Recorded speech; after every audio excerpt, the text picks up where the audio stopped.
Avez-vous été convaincu par la façon dont ont communiqué les boulangers leurs revendications? Et la réponse est oui, un large oui à 81%.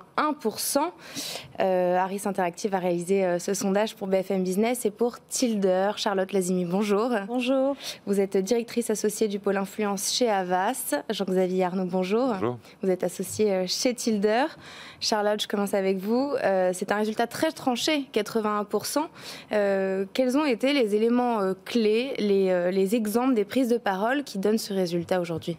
Il y a plusieurs choses. D'abord, c'était finalement prévisible qu'il y ait ce type de réaction, en tout cas de la part des boulangers, puisqu'on avait une hausse des matières premières et aussi une hausse du coût de l'énergie qui était tout à fait prévisible. Ce qui est plus étonnant, c'est qu'on n'ait pas prévu cette communication, en tout cas que les pouvoirs publics et que même les élus étaient surpris par cette communication qui vient avec les réseaux sociaux. C'est assez intéressant puisque c'était déjà le cas avec les Gilets jaunes, c'était déjà le cas aussi pendant la grève de décembre avec la SNCF.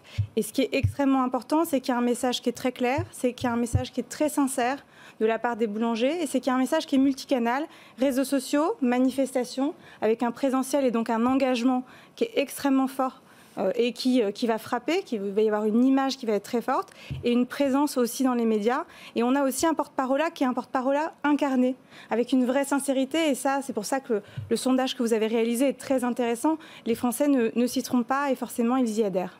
Jean-Xavier.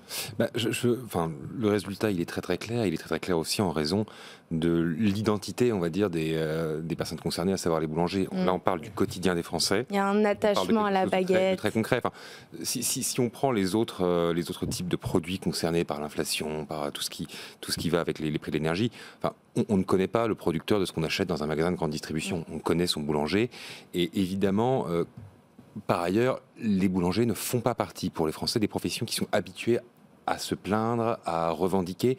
Le fait qu'elles le fassent là et qu'elles le fassent avec autant de force donne évidemment une forme de légitimité à leur message qui se traduit dans les résultats qu'on a aujourd'hui.